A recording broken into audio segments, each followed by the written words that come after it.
Hello and welcome to the Overly Animated Podcast, where we take animation seriously. We talk everything animation here, including animated films, which we'll be getting into today.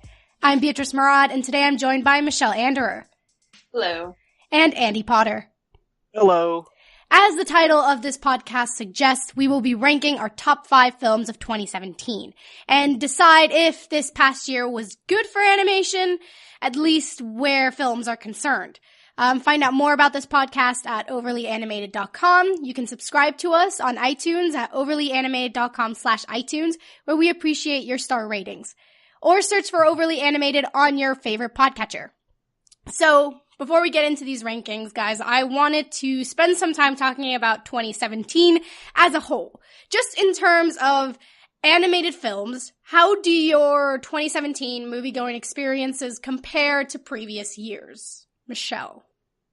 I think it was a little on the sad side this past year, to be honest. But, I mean, there were still some gems, but I think on the whole, like, even, we were talking about this earlier, but just, like, scrambling to come up with 5 top films was kind of a challenge in of itself.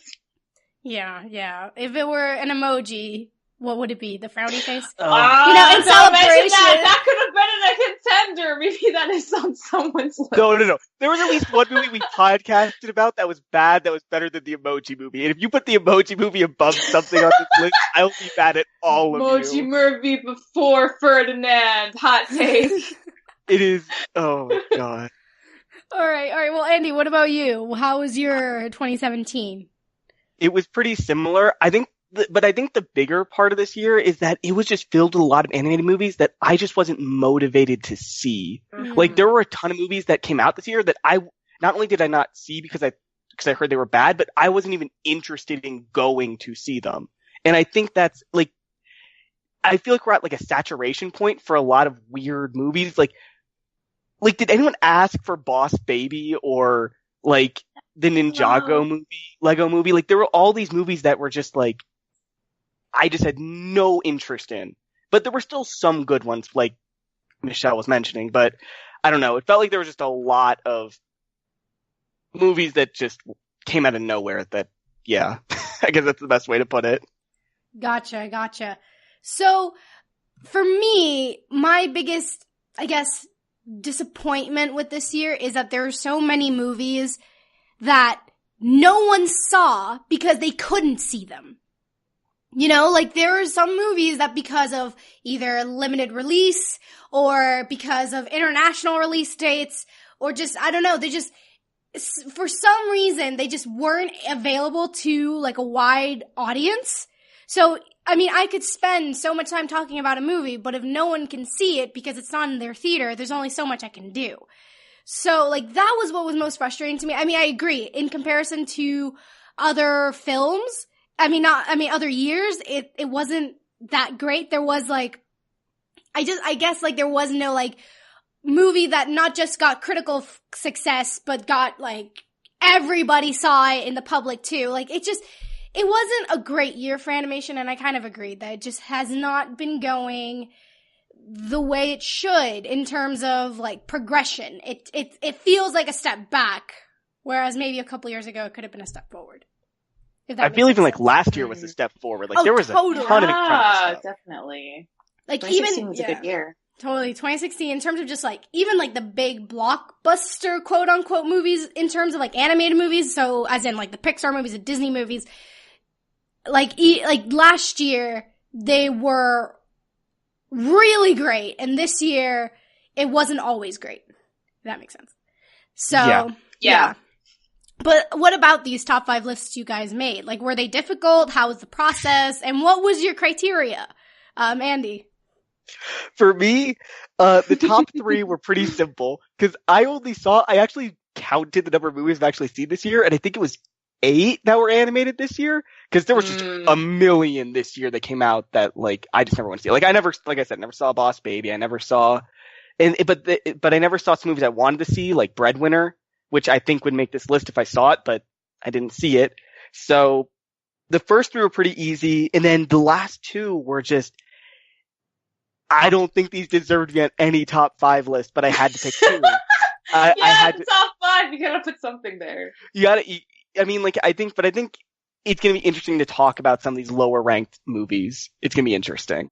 Michelle, what about you? What did you think? How was your top 5 list making? My criteria basically was broken up into 3 categories. Nostalgia, personal nostalgia, very good, can't deny, top quality, and I don't know what to put here, but it might deserve it, question mark. But those are my 3 categories. Gotcha. And was it hard to in that lower rank? Because I feel like the top are easy to pick, but the lower rank, was it hard? Was it painful? Yeah, basically what Andy was saying, once I got down to number 4 and 5, I was like, oh, I don't know. I don't know what to put here. So I revisited some and thought about it for a while, and then I made decisions. But the first 3 were super easy to write down. Yeah.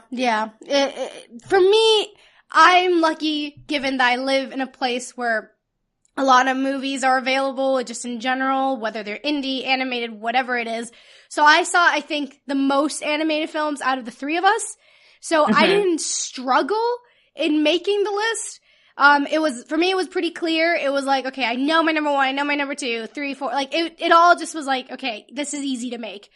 But yeah, I think what was gonna be frustrating was just having to talk about it because I know that so many people haven't seen certain movies. So, but yeah, if you watch, if they're available to you, it's easy. If they're not, it's not.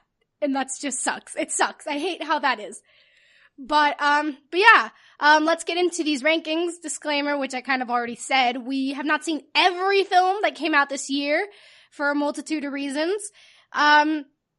We don't receive screeners that film critics do. We should, so any PR person listening to this, shoot me an email, just so, you know. But, yeah, these are our top 5 best films of 2017. So, alright, let's go with, this is how we're gonna do it. We're just gonna say our 5th one, we're gonna go around, say it, talk about it, and then move up our lists. So, yeah. Number 5, Michelle, which is your number 5? My number 5 for best animated film for this year, is the Lego Batman movie. Woo! I decided on this because, honestly, I think it's amazing that this movie was, because Batman was one of the most memorable characters from the original Lego movie. It makes a lot of sense you get a spin-off movie. And there were a lot of fun characters. The animation was pretty awesome to see on a big screen. And it just didn't take itself too seriously, which, that was kind of the only way to go with this, because the Batman Lego version of Batman is just, so ridiculous. And they really hyped that up the entire time. I think that was a good call. So, yeah, it was a really fun, just chill, ridiculous movie. So, it's my number 5. I mean, it got 91 on Rotten Tomatoes. Yeah, it was well received by people. Yeah. What about you, Andy? What's your number 5? My number 5 is a movie that I do not think is good. So I want to preface that. I want to preface with that.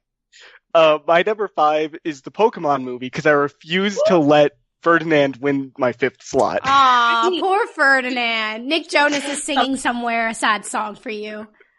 Confirm something. Is that the movie where Pikachu talks in English? Yes, it is. It is. Oh, okay. That's actually pretty awesome. That movie, at the very least, the Pokemon movie this year at least made me feel things. I felt nostalgic, and that's kind of cheap that I chose nostalgia over something, I guess. But I mean, at least I felt something. Ferdinand made me feel nothing, and that was the other movie fighting for this fifth slot. At the very least, Pokemon was fun. It had some silly moments. It was a coherent plot. It was a movie. Ferdinand didn't have those things. Yeah, but Ferdinand. Quote of the podcast.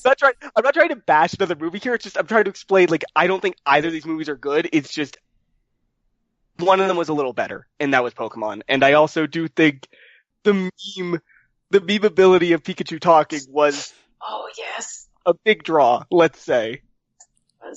I mean, I'm so scarred by that video I saw. I know about it, but man, did that take off on the internet. It was so good. All right.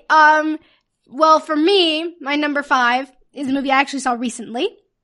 It's called Have a Nice Day. It's this Chinese animated film, and it's so... How can I describe this movie? It's like not a movie for children.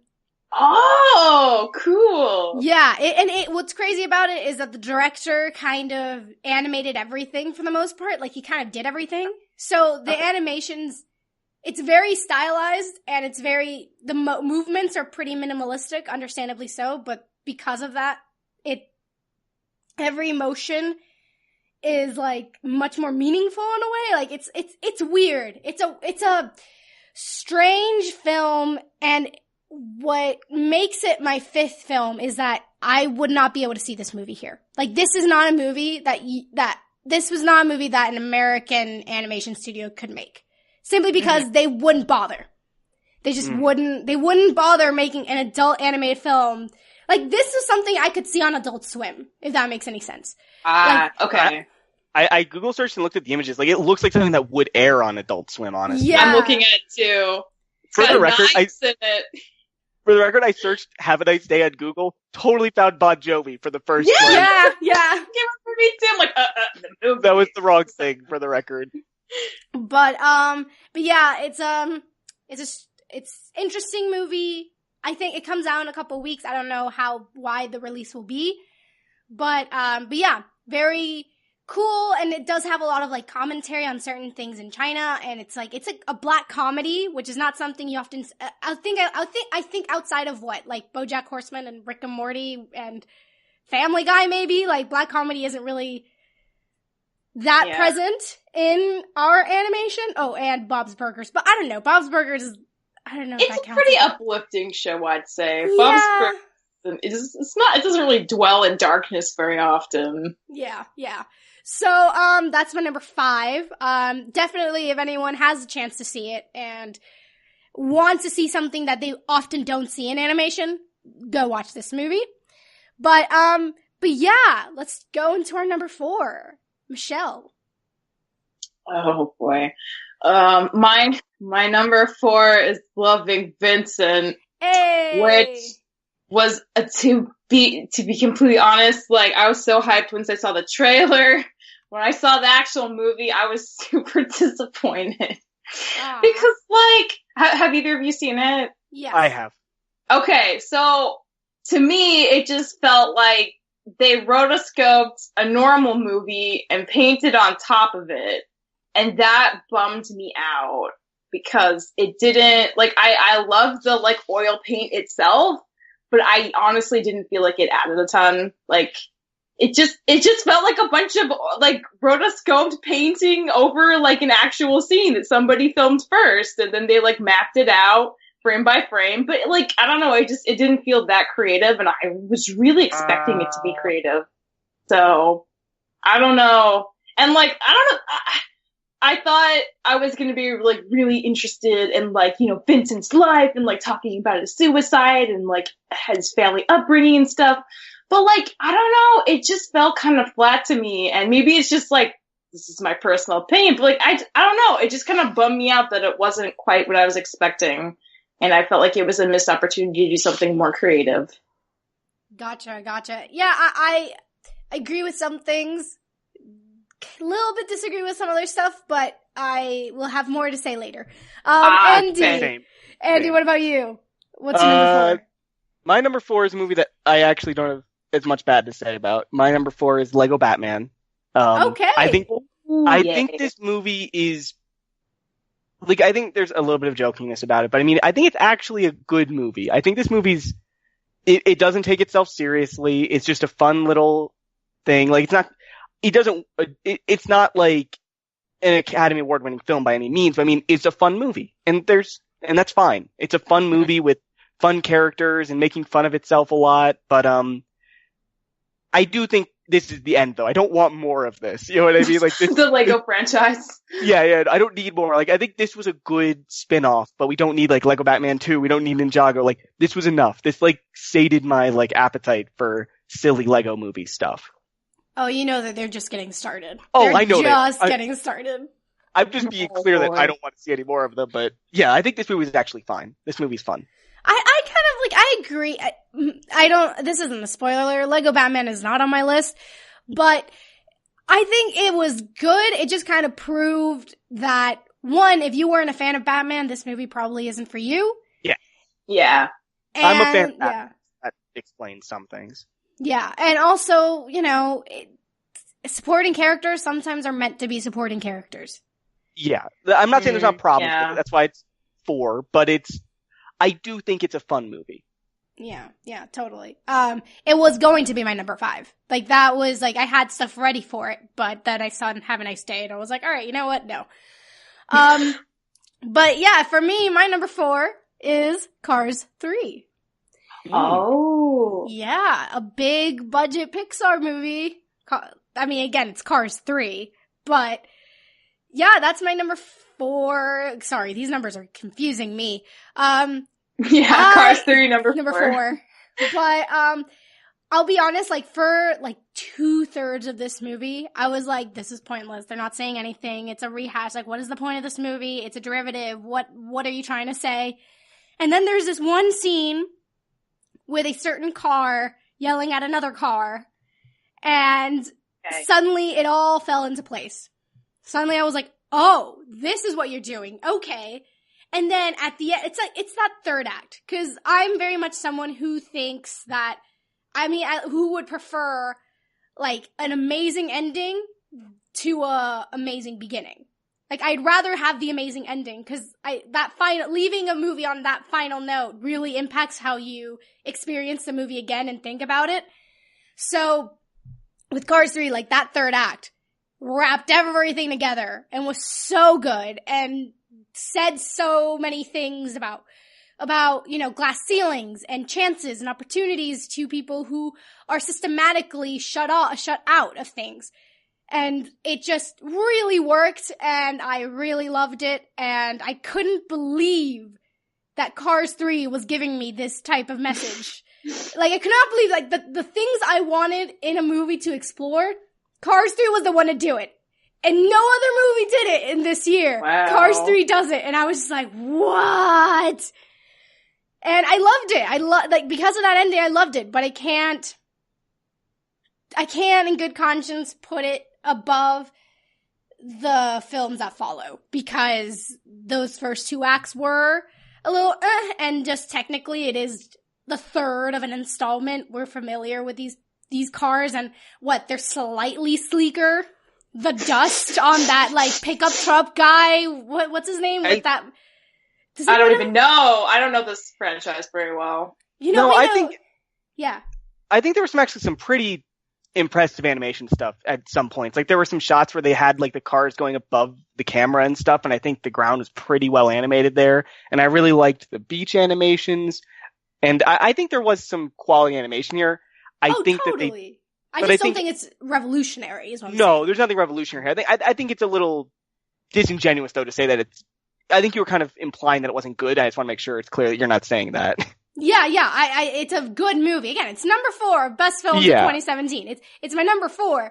I just think that just in terms of, even though the animation, like, style updated, like, it's the same thing we saw in Cars 1, just sleeker and nicer and better. Yeah, that's fair. Which is, like, it makes sense, you know, it's newer tech, so of course it's gonna look nicer.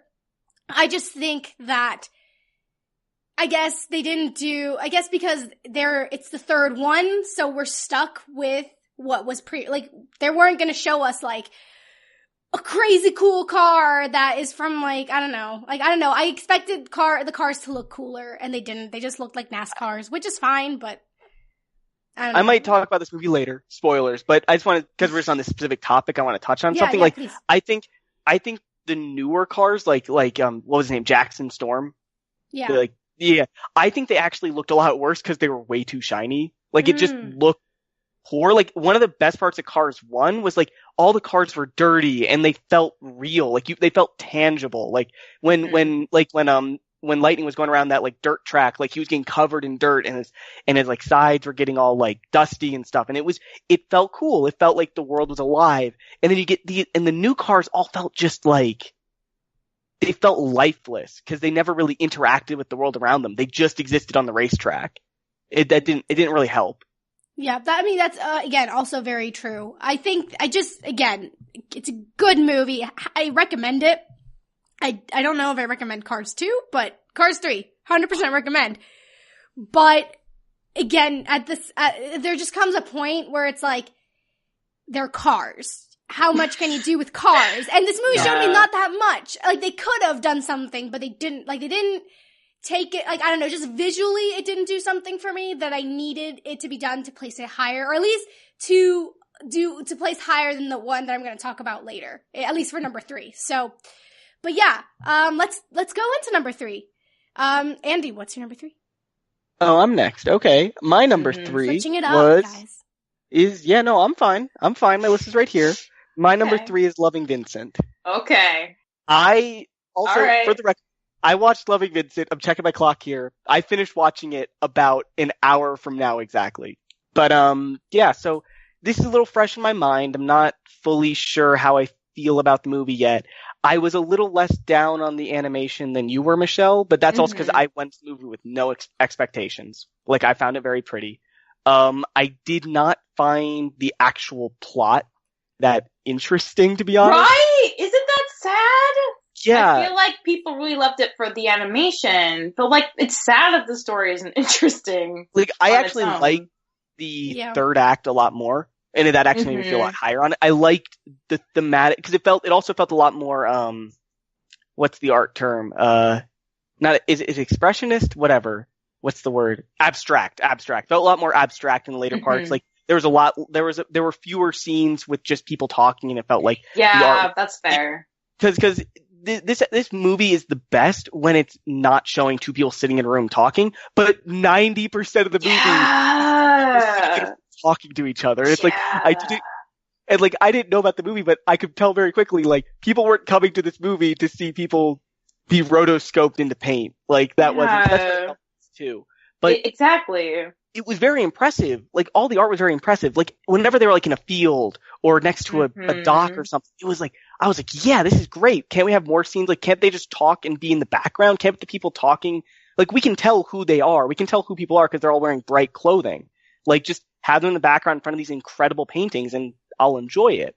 But again, the plot was a little, I mean, it's a biography, so it's going to be a retread of some things. Like, I knew a lot about, how do you pronounce the name? Van Gogh? Is that how it is? Because this movie made me second guess how you pronounce Van Gogh. Because I thought it was Van Gogh forever. I thought it was Van Gogh also. Is it not Van Gogh? It's Van Gogh or something? Goff? I don't. Somebody I'm tell us. Say Van Gogh because I can say that and people will know what I mean. Okay. I'm just gonna call him Vincent. Yes, yeah. Vinny. Safe. I'm just gonna say Vinny. It's a very intimate Vinny. Yeah. I will say that I thought the ending of this movie landed a lot better, and I agree with you, Beatriz. An ending sticks with me a lot more than a beginning. Mm-hmm. It's just this movie ended a lot better than it began. It felt a little emotional at the end. I felt things for the characters and for Vincent Van Gogh himself, but there were a lot of things this movie promised that didn't really pay off, I guess. And it was still fun. I still liked that I'd seen it, but I think there were a couple better movies this year still. Yeah, totally. Michelle, what I'll do is I'll go number 3 and then you'll finish off number 3 because my number 3 is also Loving Vincent. Okay, yeah. And I agree. Like, the reason why Cars 3 couldn't be superior to it is because visually Loving Vincent is beautiful. It's probably, for me, the most beautiful animated film of the year. But yeah, that plot. Let's talk about that plot. So, they are so, like, it was so formulaic in the, like, any, like, reveal, anything. It was just like, we did this 3 times already, and you're still doing the same formula to get information across. Like, it's the same thing. And Let me tell you about his childhood, but did you know this thing about him? He was also very sad. Let's go to a sad part. Oh, it's a flashback. It's black and white. Can you tell?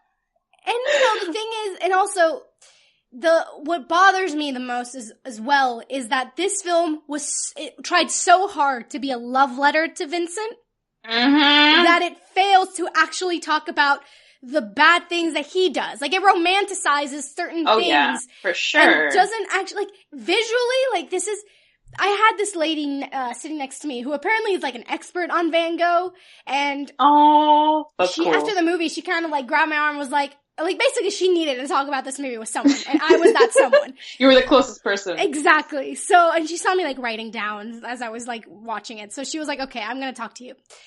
And she was just like, this is a movie for kids. Like, they don't go into anything about him. And, like, they basically saying they romanticize so much of his life because the movie itself is such a love letter to him that I just think, if you're not, like, I get it.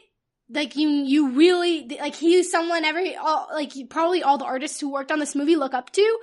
But there comes a point where it's like, if you're not gonna, like, that's not true. Like, you're saying lies about, like, I get it as a dramatization, but at the same time, like, he, like, he paid women to sleep with him, and his love interest, like, his girlfriend found out.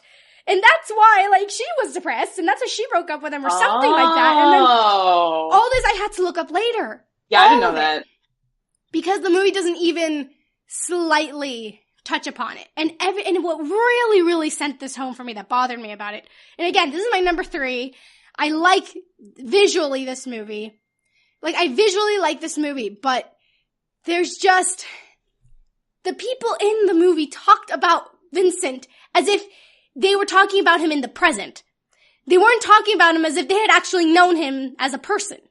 Everyone was just like, oh, he was a genius. Oh, he was revolutionary. And I was just like, wait, wasn't the point of Vincent that, like, to humanize him? But wasn't the point of him is that no one, like, really appreciated him? Yeah. You get that vibe a little more from the beginning of the movie, I guess. But yeah, for sure. Like, that was the whole point. And then all these people were like, oh, he was such a great artist and he had such a future ahead of him. Nope. And why did he do this? And I was just like, but why are you talking about him the way we talk about him? Like, you don't talk about him because you know him. Like, you are part of that time period. You're too much of our time period. And I didn't like that. And the plot of this movie, it's just such a disappointment because the movie itself, for me, like, again, I loved the way it was, like, animated.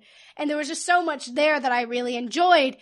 And yet, the plot, the dialogue, like, just the characterizations of people. It's like, I understand what they were trying to do, because this is basically a love letter to him, but the fact that you're using real people, like, you're using, like, actual facts of life, instead of, like, telling a different story based on his paintings, not based on his life, then maybe that could have been cool, but instead you don't, and I don't know. I kind of wanted more of kind of like that Doctor Who episode of Vincent van Gogh, where it does deal with the darkness and the positive.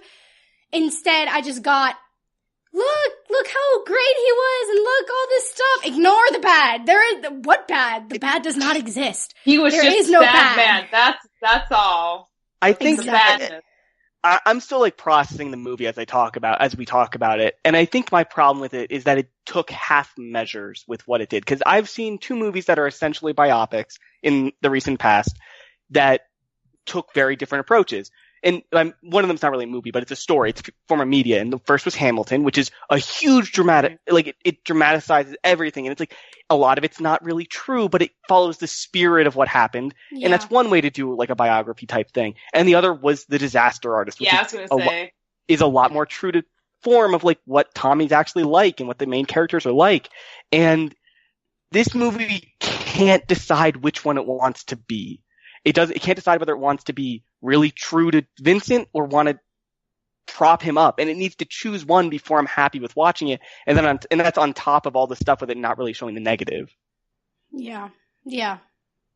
Sorry, I'm like, this is me just processing right now. No, totally. No, it's good. It's good to hash it out. And not just that, but also, like, the whole entire, like, murder mystery thing, I was just like, I don't know if, like, I dig this, like, this is taking this movie into a different direction. And if it were true, like, the thing is that we don't really know. If this was, like, based, like, if it were actually true, then it's like, oh my god, like, how did we not know this? But, like, that's not what this movie is about. And it's basically creating drama for the sake of creating drama instead of talking about a man who actually had a lot of issues, you know? And that was my biggest issue. Like, instead of talking about the tragedy of this figure, it went and talked about just, like, the beauty that he produced.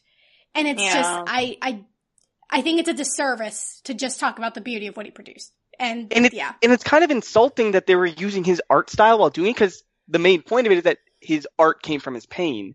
And it's like, you're using his art style to show him happy. Like, what is this? Yeah. And again, like, I know I've harped on the animation, but, like, I just, like, remember watching it and thinking about the composition of those shots, and there was nothing unique about them at all. And if you're gonna animate something, and you're careful about it, like, what's the point of making it, like, essentially look like any other movie in terms of how it's composed? It just felt like a waste. Yeah. I mean, it's just kind of like, they really, like, just were like, we're gonna make the first fully painted animated film, and then just kind of got stuck on that. And they're like, oh, we don't have to do a lot because it's already painted, so that's enough. And it's like, exactly! It would have been the same movie without the paint. And, like, honestly, I don't feel like the paint added much, except that it was gorgeous and it's a cool idea conceptually. But you take that away, it's essentially going to be the same movie if it was live action. Yeah.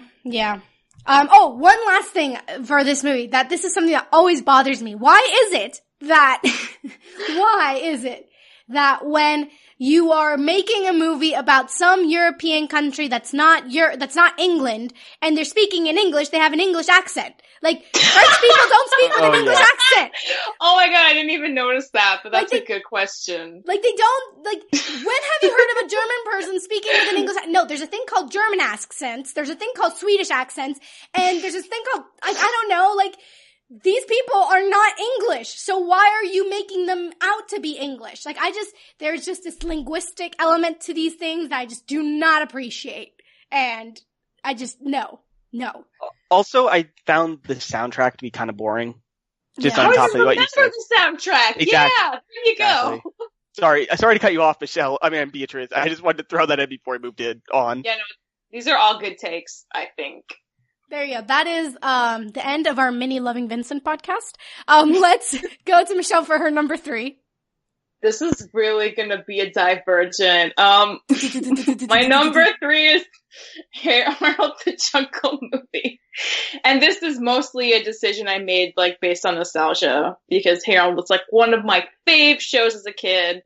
I remember people, like, begging for this movie to be made for, like, a decade. And the fact that it actually happened, like, is crazy. And they got, like, the creator back on board and the main composer back on board. And, like, even though, like, some of the main crew, like, voice actors were too old, they, like, hung out in the studio all the time. And it just made me super happy. And I think it, like, gave everyone the closure, essentially, that they wanted to the series since it got canceled, sadly, before it could have its own ending in its initial run. So It was a fun movie. It made me very nostalgic, and it felt very true to what the show was. So, it's my number 3. Can I ask, if anyone hasn't seen it, like spoilers for, like, 2 seconds, but does, like, Helga get together with Arnold? Oh, yeah! Yes! Okay. Yeah, it happened. It finally happens for real. Okay. That's all I had to know. Okay. At the very end, he tries to hold her hand. She's like, no, but it's, like, so good. Oh. It's so good. I need to see that still. I need to see that movie. Like, I was on a work trip when it came out, and I was on a work trip for 3 weeks, and it was just like, when I came back, I completely forgot this movie existed. I should have seen it, and I feel bad that I haven't. Like, you know what? Can still find it online at Nick. Yeah. It's probably still easy to track down. Okay, but was this like a made-for-TV film, or was this theatrical release? Okay, it was made for TV. Okay, because the thing is that I saw it trending on Twitter, like the Hey Arnold movie, and I was like, oh, the trailer must have dropped or something. Like, oh, this is coming out in 2018 or something. I'm not gonna worry about it yet.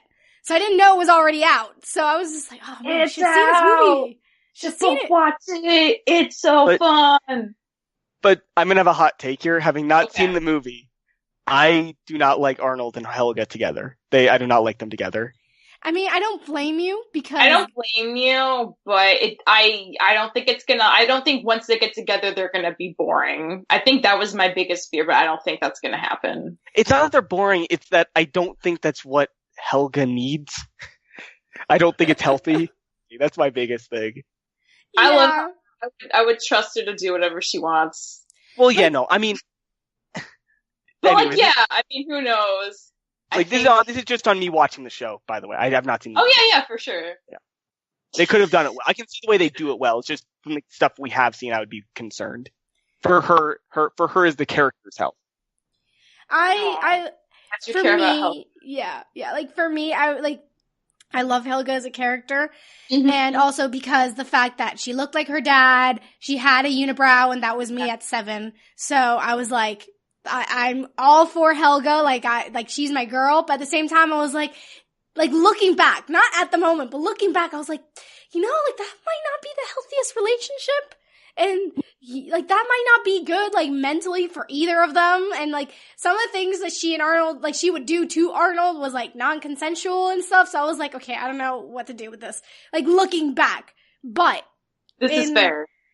But at the same time, I loved Helga, and I was just and my younger self is who cares? They should get together. But at the same time, there is some discourse to be had about that, and yeah. The big one's the kiss in that one TV movie. I forget the name of it. Where they have to stay in the neighborhood. So that was not supposed to happen. Nickelodeon was kind of hey, Craig Bartlett, you're going to do this thing instead of the thing you want to do about the jungle. You have to do this, and he was okay. But I like the kiss because I think it really shows why that relationship isn't healthy. It shows that Helga, you've been bullying Arnold for years. It isn't just gonna be he's gonna be okay with it when you say you love him. That's not how this works. Yeah. But I think there's a lot of fairness to that. I think the thing that made me okay with the ship of them was that Helga in her own way, she does time and again try to do things to help Arnold out when she actually acknowledges and realizes he's struggling, and that both things remain true to this movie. She will help him out when he really needs help, and she also does things that are kind of weird, which again seems true to her character. So no, that sounds completely true to her character. I still want to see the movie, and I want to see if they do it well and how they do it, but I don't know, just gut reaction, I'd be worried. That's all. I think that's a fair take. It'll be, once you guys both watch it, it'll be cool to hear what your feelings are about what goes down. I mean, I think that, I don't know, I just think that maybe had the show not been canceled and had continued, there would have been some progression, and you would have seen some growth from her and something change, and it wouldn't have been so sudden, So maybe that's why, that was the end goal, but Helga the character wasn't there yet when it got canceled or something. That's probably what happened. But, I believe that. But yeah, so let's move on to number 2. Who wants to go? Andy, go. Jumping at the bit. Whoa. Okay. I was waiting to see if Michelle wanted to go. That's all. No dead air here. No dead air. I just find it funny. Out, though. It's not a big problem. Oh man, my number two is what we've already talked about a little bit, and I mentioned it. Beatrice, you mentioned it. It was Cars 3. I like this movie a little more than you. I like the plot a little more. I think I hold plot a little higher than the visuals, because it's again, the visuals are really great in Loving Vincent, but they didn't hold my attention. I was bored watching Loving Vincent. I wasn't bored watching Cars 3. I was there. I sat through it and I liked it. I think that it covered a lot of the same stuff Cars 1 covered. I do like the ending like you do, Beatriz, but I did not like that, again, it covered a lot of the same stuff. It covered a lot of the same themes that Cars 1 covered. I haven't seen Cars 1 in a long time, maybe upwards of 5 years. So that made me like Cars 3 more, I think. I think if I had watched Cars 1, skipped over Cars 2, then watched Cars 3, I would have liked this movie a lot less. But without Cars 1 being in the forefront of my mind, I was, this is a fun little story about cars that make no sense. Again, this world make no sense. But ignoring that, I liked that. I liked the ending, and I liked all the stuff you mentioned, Beatrice, with the glass ceiling and women in sports and stuff. Like this was interesting. Oh, okay. I didn't know that was what I was trying to. I know Beatrice is trying not to spoil, but I want to let people know there's this stuff here that's interesting. Yeah, and it was. I liked it. I think it didn't go far enough, though, in my opinion. I wish there are parts to the ending I think don't work, and I wish that they had done it a little differently, and I wish the third act was structured a little differently, but I do like that it ended in the place it did. I do have the same complaints about the visuals. They are a little samey to the other Cars movies, but I do like that these characters are fun. All these characters are fun. Owen Wilson as a race car is fun to watch. He says wow like 5 times in his Owen Wilson way. Mater's still funny. Mater's funny as a supporting character. I'm gonna stand by that. He is still funny, even though Cars 2 is horrible. I liked it. I liked this movie. I am over the stupid hills that look like car parts, though. I'm done with that. Like, what? If you look in the background, every Cars movie, all the hills and mountains and stuff are shaped like cars or radiators or engines or hood ornaments, and it makes me want to punch something. So I'm like, we get it. Your world is filled with cars. We get it. I definitely agree with a lot that you've said. I will say that it's interesting that you call this deals with women in sports. I saw it as dealing with women in tech and women in like animation, like, you know, because animation is like kind of like a marriage of tech and filmmaking.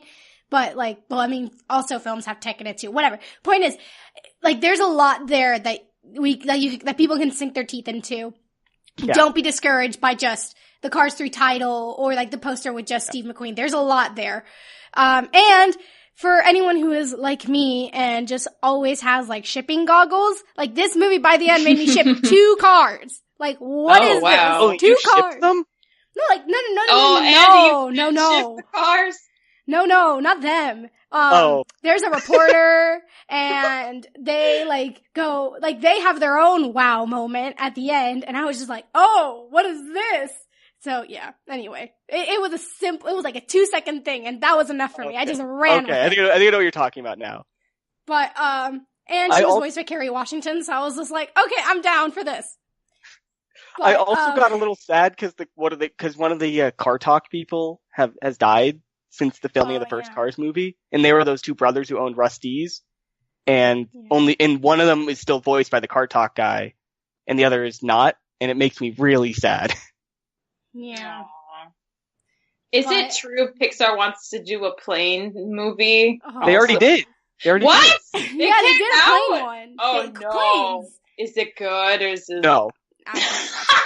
I didn't watch it. Okay, I didn't know it was real. I thought it has a 25% on Rotten Tomatoes. Oh my god! Okay. You know, we should do this. We should do a live blog. We should watch it and do a live blog on Discord. Oh my god! Oh my god! Can it be a drunk live blog? Like, I'm down. We'll do like a live thing on Discord. A podcast. I'm not getting drunk for a live blog. Oh yeah, typing is hard, but if it was just a live podcast reaction. Like, we could do a voice chat. We could do like a voice chat thing. And then just like watch it and then have, you know, again, plugging our Discord. Join us on Discord. It's a really great place to talk to us. I just love Discord. It's a great way to like talk to people.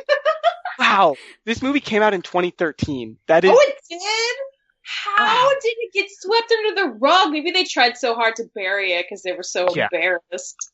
It's an adventure comedy. I am ready to go. 5%. All right. Okay. All right. Number 2, Michelle. What is your number 2? Oh man, I don't think anybody but me saw this coming. My number 2. I think I know what it is. I think I know what it is. Yeah, I think you do. My number 2 is Captain Underpants. I know it. Woo! That's serious, Andy. This movie was so important to me. I was like like, I don't know, I think Captain Underpants, like, the books were, like, one of the first books I, like, actually, like, read seriously, even though there's, like, so many, like, comic panels inside those books anyway. I took it seriously. I bought all of them. I was in love with it. I thought it was so great. I wanted to draw comics for a living, too. But, like, I don't know, few movies have captured, like, a book thing so perfectly as this movie captured, like, the essence of what makes Captain Underpants awesome. And, oh my god, just, like, seeing the animation, like, for, like, the initial books and, like, how they made it 3D, like, it was so good, and the voice acting was so good, and it was, like, silly and creative in all these unexpected ways, and it was, like, really fun to watch. It was, like, a blast to watch. Like, it made my heart happy, like, my kid heart happy, which does not happen very often. Oh no. Some mystery person's calling me. Okay. Sorry. This is an exclusive. No, it's not. But this movie is just, it was so much fun. And it was like, it was the nostalgia bomb I always wanted. Cause like, I want nostalgia for things like, you know, Star Wars or like freaking Marvel and Superman. Like, I don't care. But Captain Underpants for me is what that is to a lot of people. So it was just so much fun to watch. I'm so glad they made it. I hope they make more. I hope it made enough money to warrant more. But like, it was so good. I loved these books as a kid, so you're saying I should go watch this movie? It is so in tune to what those books were. Okay. It is freaking, like, they must have loved this. The people who, like, put this on and made this movie must have loved this stuff, because they did a really good job paying homage to it. Is it like just an adaptation of like the first book, or is it just like a reimagining? It's like so Professor Poopy Pants is the main villain. Okay. They just like chose the one they thought would work the best for a standalone. Okay. Movie, but it also has like his origin story of being hypnotized by the hypno ring. So it's like, it explains his origin, but also has like a villain from like book 4, I think. Yeah. Yeah, I mean, in their defense, books 1 through 3 don't really have a not like a single one, yeah. No.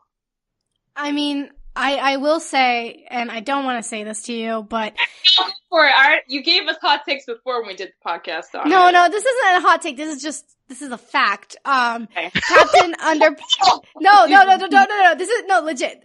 Captain Underpants made less money than the Emoji Movie. No! Oh. But, you know, the Emoji Movie got so much, like, just, like, people freaking knew about it because they knew how bad it was. And I think in a way that got people to watch it more. So that doesn't surprise me too much. But that is such a bummer in terms of, like, who deserves money. But Captain Underpants, budget-wise, was $38 million, and it made $125. So that's great. if they didn't spend a lot of marketing, maybe they'll make another one. Maybe it'll be worth it. 38 million's like essentially an indie movie. Like 38 million's almost nothing. For an animated movie, yeah. It looks really good for 38 million. It was good. I agree. Like, I think as an ad for people who love that movie, like, you need to see it, and I think it's a really well done film animated version of it. Movie, which, like, again, cough, I don't really feel like loving Vincent did. This movie had a distinct style, which Ferdinand didn't have, and it's so good. You should watch it. Yeah, I think you nailed it in terms of like doing something fresh with a previously established style. It does that. So, 100% agree. If people haven't listened to our Captain Underpants podcast, it was really fun, and give it a listen. I'm plugging so many things. So, my number 2 is going to be Decisive. Because it's number 2. You mean Divisive? Okay, I think I know what it is then. But this will be, yes, Divisive. Did I say Decisive? You did. It's okay. English is not my first language, people. I am so sorry. But yes, number 2, which will be a great segue to what I'm assuming is your number 1s. Oh my god. Yep. My number 2 is Coco. Ta-da. Coco, number 2 for me. When I was already thinking of doing this podcast, I was like, it's my number 1. It's my number 1. It's fine. But then I saw my number 1 and I was like, wait, I don't know if it's my number 1 yet. I adore Coco. Again, another podcast to listen to. Listen to our Coco podcast. It was a lot of fun. It did so much for me as like an individual. Like I needed this movie. Like I've mentioned it before, but I lost 2 family members in very quick succession. And then this was like the next movie I saw. And it just like, I sobbed. Like in the theater, I just sobbed. This movie healed me. So I love it. I adore this movie. But there's just this kind of, it's hard to talk about it when I can't talk about my number one. But It's like, there's just this opulence to it that it doesn't need. Like, there are some shots in this movie that are so beautiful, that are just stunning. And looking at the power that my number one has, it just made me wish, like, ooh, if they had just, like, restrained themselves instead of making it beautiful just because they're Pixar and they need that shot to prove that they are the best animators in the world. Like, you know, like, it's a fantastic movie. Like, for everyone else, it's gonna probably be their number one.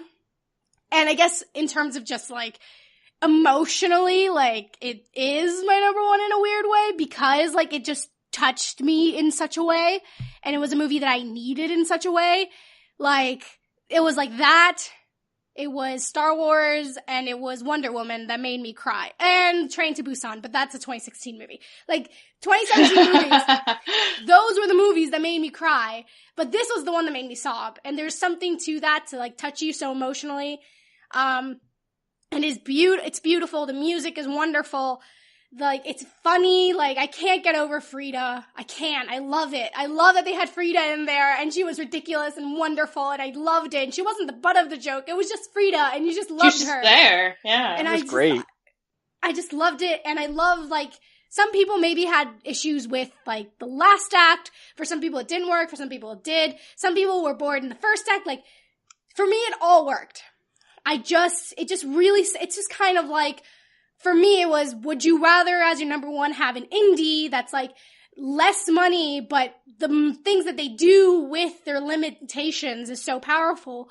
Or would you rather have the movie that has all the money in the world and still produces something beautiful, but I don't know, it's just, like, Coco is emotional, like, it's captivating, but still, like, there's, like, a fantasy, it still, like, revels in the fantasy of animation and how you can suspend your disbelief so often with animation and do things that in live action you can't get away with, and that's wonderful.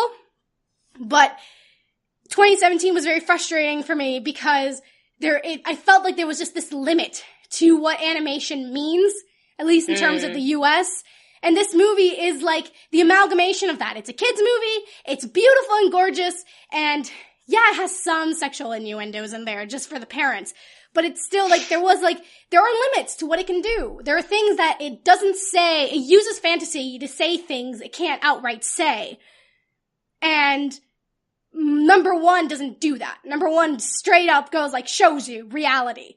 I'm really excited for whatever your number one is. I'm getting super sold on it. I think I know what it is. I have no idea what it is. Oh no, I think I know what it is because I think I've seen the trailer for the movie that Beatriz is talking about. Okay. But you know, yeah. But Coco, like, if you've been on Discord, you'll know my number one is. But Coco, I adore it.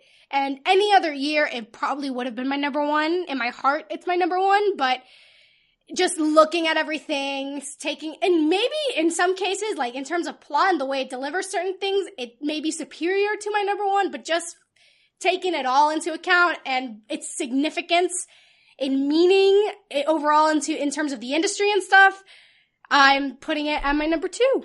And that was a long rant about Coco, which I adore. But, let's talk about Coco, because I'm assuming that's your number one, guys. Yeah. Yeah. Who wants to go first? Michelle, go first. No more silences. Okay. Yeah, Coco's my number one. The thing with Coco for me is that, I mean, I made it number one because, like, objectively, I think it's, like, one of the best films that came out this year. And I don't think in conscious I could have put Captain Underpants as number one.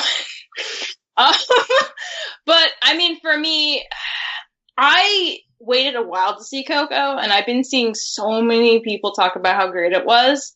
And I was like, okay, cool, it's going to be really great. And it was really great. But there were, I think Beatrice, when you were saying some people took issue with like the first part or the last part, for me, the last part really kind of like bothered me for a number of reasons. Mostly just like character decisions, more than anything. But like, I cannot deny it is a phenomenal movie. It has like such gorgeous animation. It tells like a story that is very relevant to a lot of people. And I mean, it's a fun take on a concept, like I was initially afraid it was going to be a ripoff of the Book of Life, but it takes it in a completely different direction with the Day of the Dead. And I love the idea they came up with. And I don't know, I think it's going to stand the test of time. I think like this is definitely a classic in the making for like a pillar of Pixar. So yeah, I had to put it as number one. Yeah, I mean, it's definitely a return to form, I think. I guess this and Finding Dory were Pixar's return to form in a way. In terms of just like original IP. Like this was really a return to form because The Good Dinosaur didn't necessarily meet expectations. No. And you know, like I don't know. I think starting with Finding Dory and continuing with Cars 3 with Coco, definitely a return to form from Pixar. So, which makes 2018 more exciting. If this is what they can do, let's see what more they can do. But Andy, tell me, why is Coco your number one?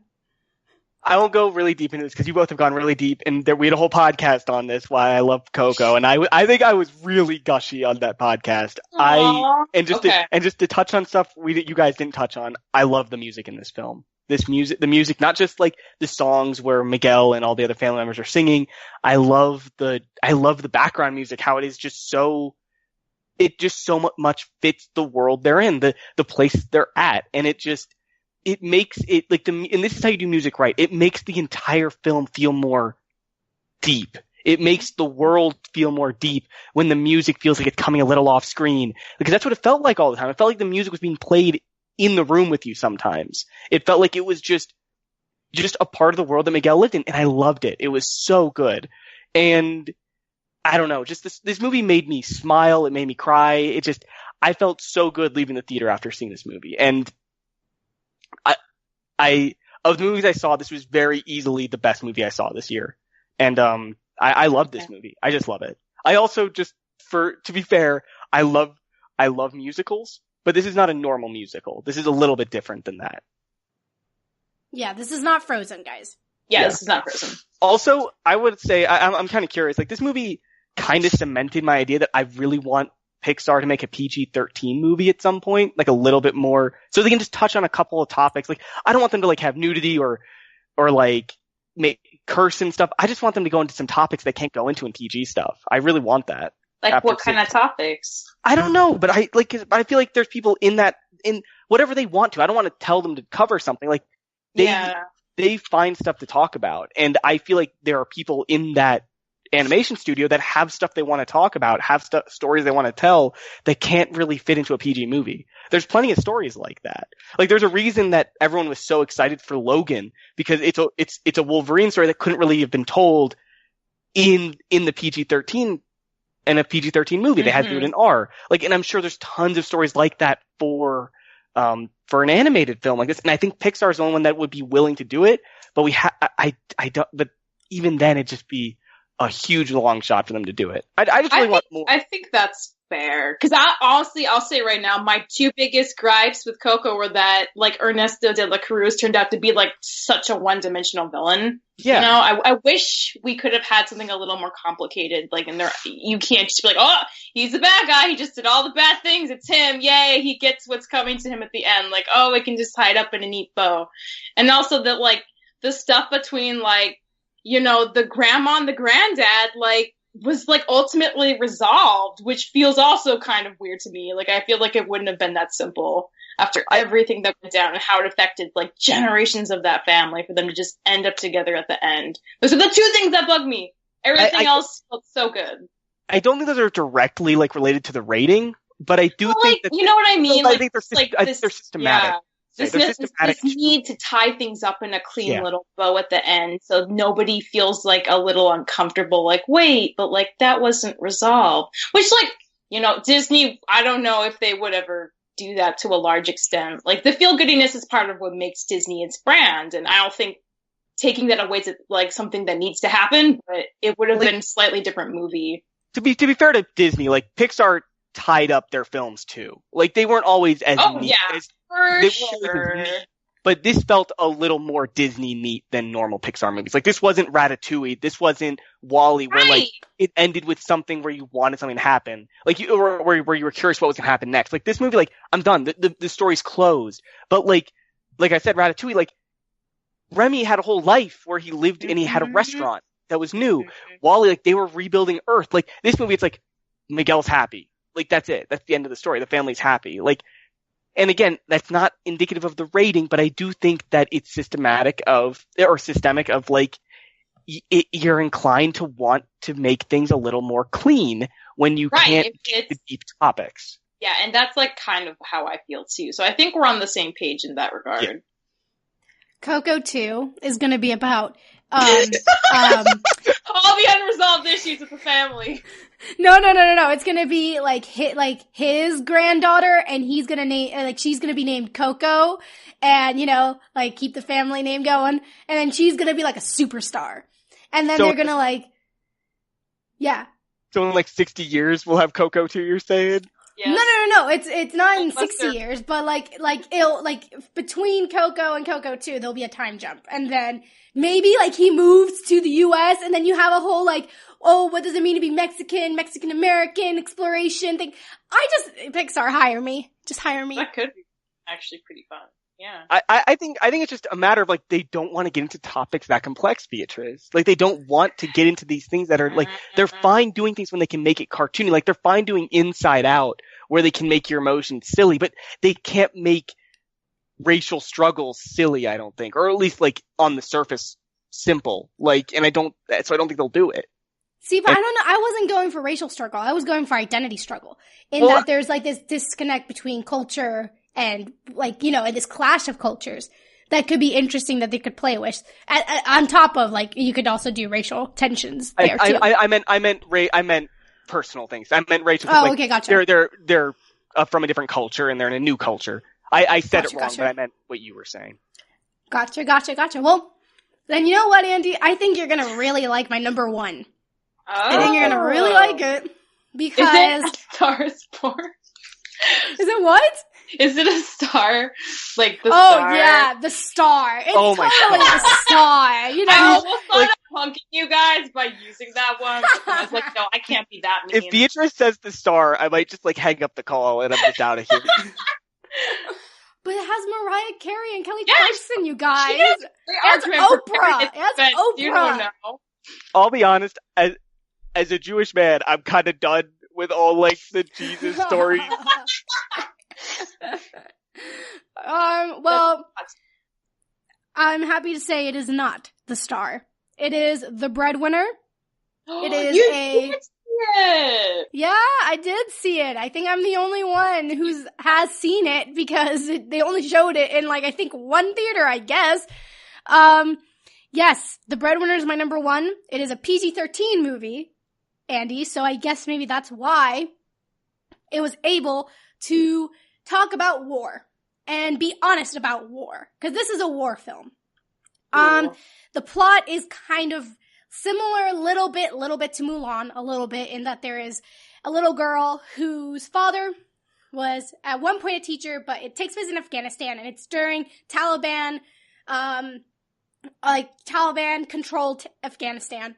And her father was a teacher, and he taught her how to read, he taught her like all this stuff, and he was all like for like women's rights and stuff. But after Taliban control, women lost a lot of their rights, and they were limited into what they could do. And one day, her father was taken by the Taliban and thrown in jail. And it's a family of just girls and one baby boy. So, the only people who can make money in Taliban-controlled Afghanistan are men. So what happens? She is young enough to cut her hair, disguise herself as a little boy and go out and become the breadwinner of the family. And it's just this story that is so honest and so beautiful and subtle. Subtle in that it doesn't need opulence to tell us to have us enamored with its beauty. Mm-hmm. And the best way I can describe it is that in the girl's design, oh God, I can't remember her name, but, she has these 2 lines underneath her eyes, like one underneath each eye. And that's it. It's just 2 lines. And that tells you so much about her character. Cause she's like really young. She's like 9, 10 years old. She already has these like bags under her eyes. She's not from the richest family. So you know that has to do with malnutrition. You know that has to do with the stresses that a young woman, a girl faces living in such a misogynistic society. Just being depressed, being frustrated, just being so hopeless in such a world. And those 2 lines, just those, like, the movie it shows you, like, how women are treated. It shows you those limitations, but it also doesn't tell you, this girl feels this way. Yeah. You just know from those 2 lines under her eyes. And then, you know, as she opens up when she becomes dressed as a boy, suddenly she has this freedom, and she's able to do all this stuff, and it's this beautiful, beautiful movie. And it's honest about war. It shows violence. It's not gory or gruesome in any way.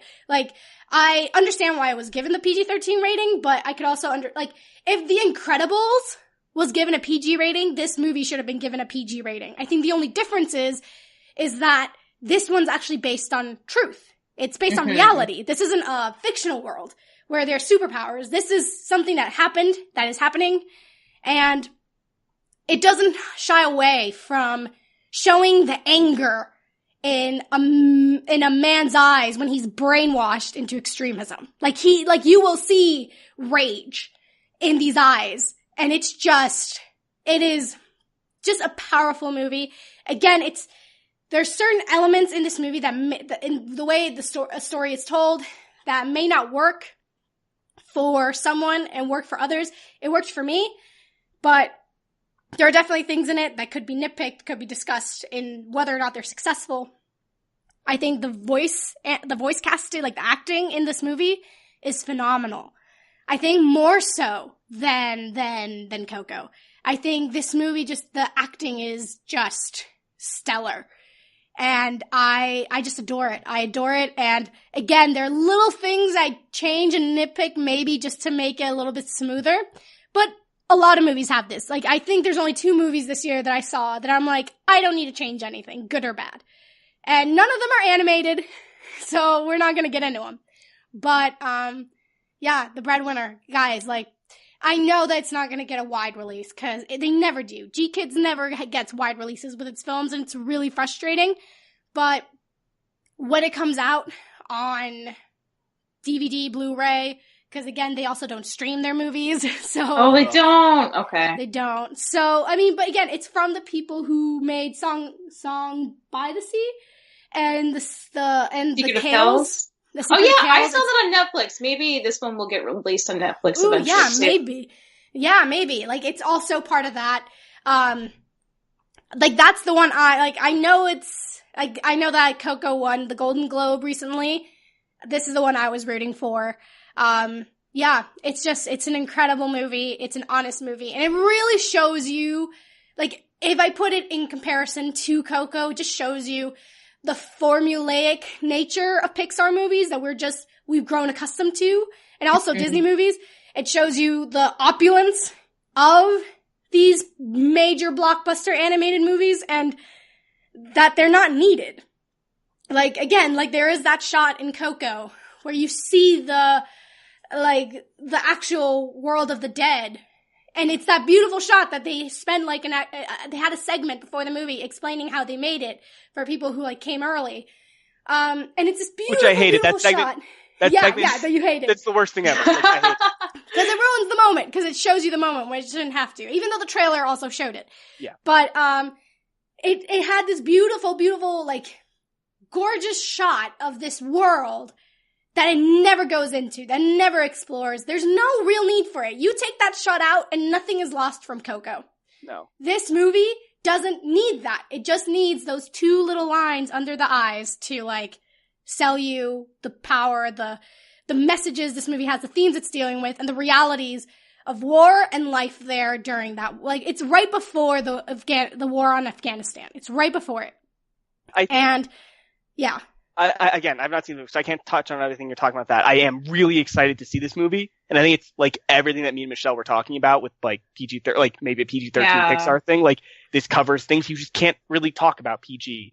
But I think I want to, before we move on from this, like, I want to touch on, like, I do want to say, like, this, I do think that it's not bad that Coco had that moment, that animation. I think it's okay that it had it, because there are things that animation can do that live action can't do.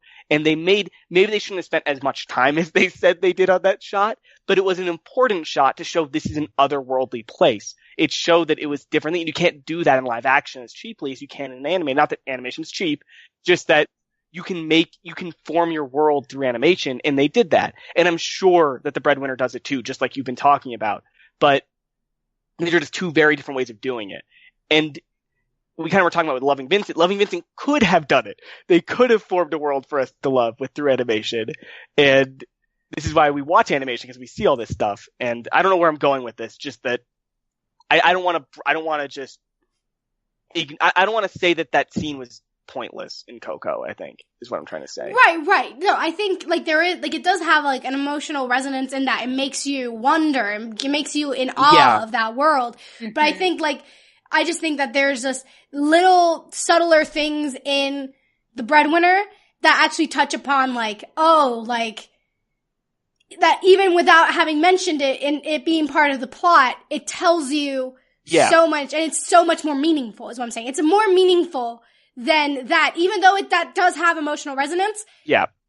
What this does to you is, like, heartbreak. And I feel like heartbreak is much harder to accomplish than wonder. Yeah. Just, like, and it does it with so much less. So I think, like, that's what I was trying to say. What I'm asking is, does it do it through the animation? Like, is animation the reason that this movie resonates? That's what I'm kind of asking, I guess. Or is it animation just because it's animation? No, I think it's those two, like, again, I keep going back to those two lines. I like you're talking about that.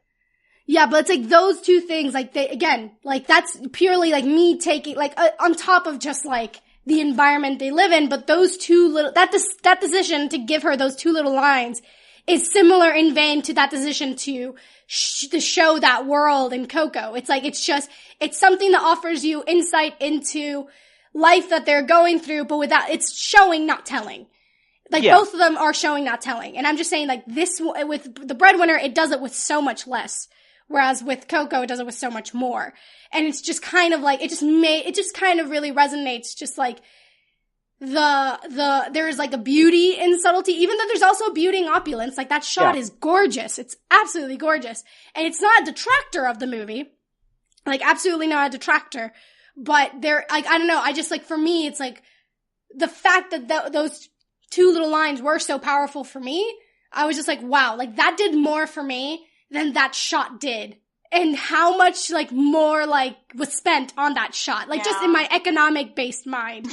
Because, like, just in that, I was like, wow, like, those two things made me understand this character in a way that without them I wouldn't have gotten. Yet this beautiful shot that I would want framed in my wall only told me that this is a beautiful world, on top of, like, but also in a hidden way also being like, wow, Pixar's so amazing. Versus, that's what I'm trying to say. Not that neither is bad, just that I was just like, the reason this is my number one is that with so much less, it was so much more powerful. No, I get what you're saying. I'm just trying to talk about animation in general, because there's a reason we're talking about animation here. But I think there's kind of a through line here, because I think the reason that Loving Vincent, the painting stuff, falls so flat is that it doesn't tell us anything in the end. The painting stuff was just so they could paint something. Exactly! It never looks the same as any movie would have looked. Yeah. The composition's not special. Well, and not even that, it's just like, it doesn't create any scenes that are interestingly constructed. Like, that's what I mean. Like, like, the shot compositions are very, a good example of what I'm talking about is maybe the newest Steven Universe episodes that just came out. There is a dream sequence that is done in those episodes that couldn't really be done in live action. but but it tells you so much about characters and the world, and it wouldn't have worked in any other medium besides animation. Loving Vincent could have been a live action movie and nothing would have been lost. Literally nothing besides this gimmick that it had. And totally. And that's what I'm kind of asking about, and you've kind of explained about Breadwinner. I'm excited to see what it does with animation, that the reason it is animated, not live action. That's what I'm excited to see. I think the reason it is animated is that it's something that can be consumed by younger audiences. Like, I was surprised when I heard that it was PG-13. And then I kind of thought about it. I was like, okay, I get it. I get why it's PG-13. Because it's some hard stuff. But, like, I would, like, put this for a 10-year-old and show it to them. Like, it's not, like, violent. No, I get that. It's violent in the way of how open it shows rage and misogyny.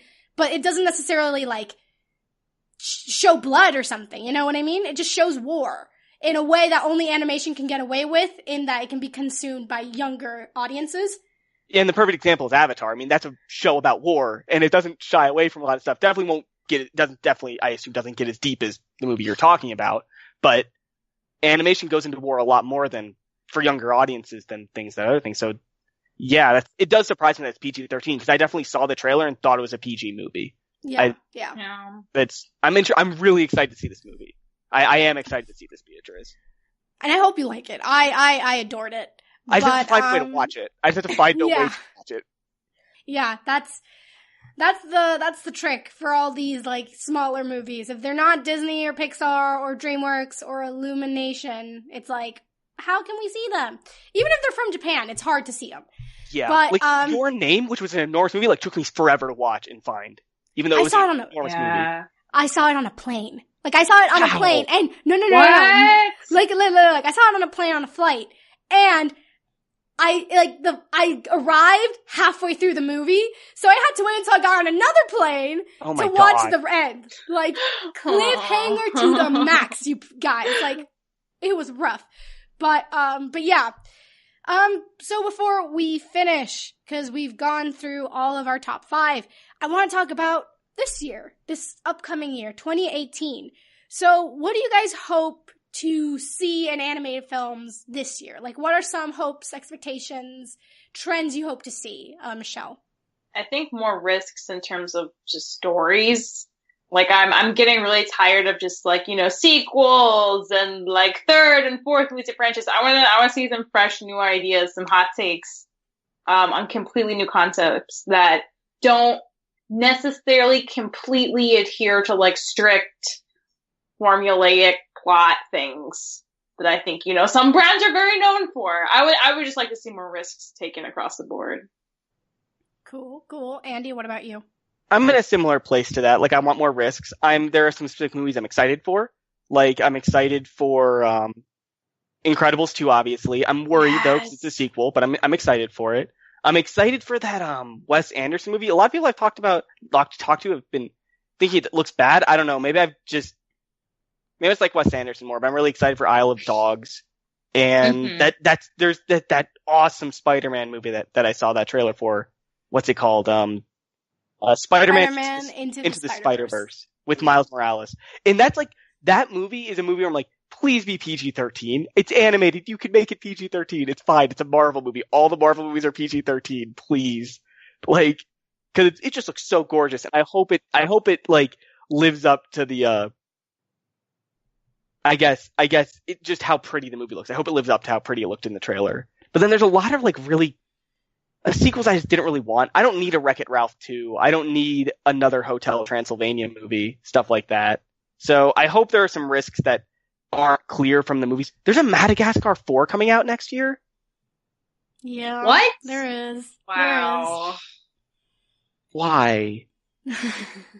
But I guess my hope is that some of these movies I'm looking at right now, I'm just looking at a list, are more,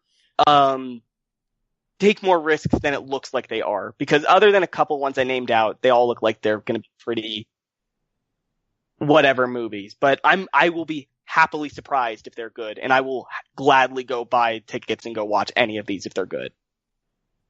Fair. For me, what I'm hoping for is a change in a statistic / fact I have, which is that Despicable Me 3 is the highest grossing animated film of 2017. Ugh.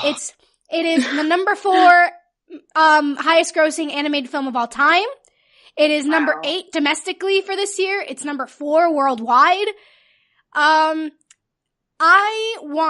hope that for 2018, the movie that is not just resonant critically and by people who care deeply about animation also resonates with the mainstream, with audiences, and audiences support it, because they're like, that's the thing. When Despicable Me 3 is the highest grossing animated film of 2017, they're gonna make a Despicable Me 4.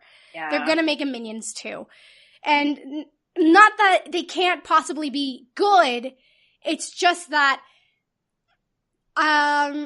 given their track record, they haven't been. And I just hope that there's just a trend where suddenly the interests of the public versus the interests of those passionate about animation parallel each other. That's what I hope for this coming year. And I mean, my next question was most anticipated film of 2018. Oh, I'm sorry. Which you kind of no, you're good. You touched on it a little bit, Andy. Cause it's Incredibles 2, which is exciting. Yes. And I can't believe you're not excited for Ralph Breaks the Internet. Okay, for the record, I love the first Wreck-It Ralph movie. I am just waiting to see what they do with the sequel. Like, I'm worried it'll just make me not like the characters as much as I liked them after the first movie.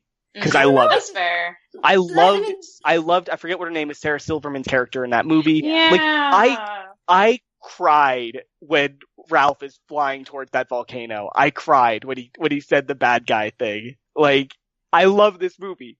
I don't want them to ruin the characters for me. That's why I didn't name it. That's why I said I'm worried about it. That's fair.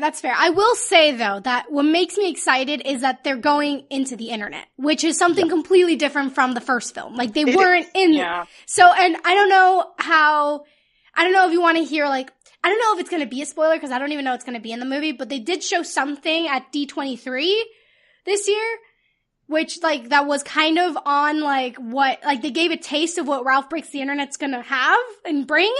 I'm fine if you talk about it. Like, I won't feel bad if you say anything. Yeah, go for it. So I think from what I read it from the internet, which isn't always reliable, and I really hope that they make a joke about that in that movie. So apparently there's a scene where you have Sarah Silverman's character, like, coming face to face with the Disney princesses. And technically she is a Disney princess, but it's like all of them, and there's like a fight, and they somehow, like, I don't know, it's just like really cool to kind of see the Disney princesses like in the internet version of them. I don't know. It kind of just shows you like what they could do. They can kind of do something that, I haven't seen the movie, I haven't read the book, but Ready Player One, which is a movie that's coming out in March, kind of does a lot of that, in that it incorporates a lot of pop culture references in there, and I'm excited for that. I would love pop culture references. The thing I have issue with is exactly what you're talking about, though. I want video game references, but they're just using that as another, like, place to put Elsa, it sounds like. They just want a chance to put Elsa into another movie. When I hear Wreck-It Ralph, I want references to, like, old time, like, because I was so happy they focused on an arcade in the first movie. Because they talked about real video game stuff, and it felt like a love letter to arcades, the entire thing. This doesn't feel like a love letter to video games. This feels like sort of like Emoji Movie, a sideways move from the Emoji Movie to me. Like, I'm not... I don't know. I think I'd have to disagree with that, because, like, so many current video games are online.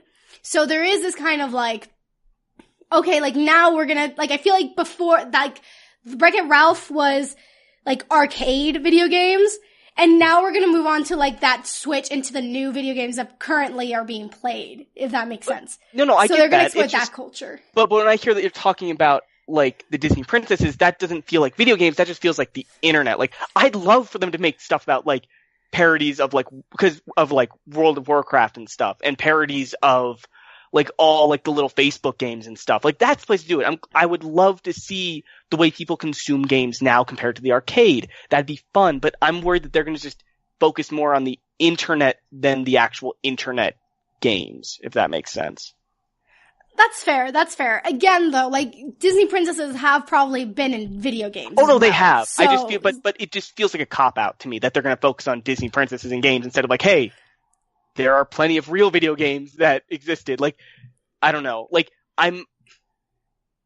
cause this doesn't sound like we're gonna have, like, references to, like, Mario or Street Fighter or, like, we're not gonna have, like, Zangief, like, there just in the middle of nowhere or, like, Hubert. Like, this doesn't feel like that's gonna happen in this movie. And I loved those things in Wreck-It Ralph.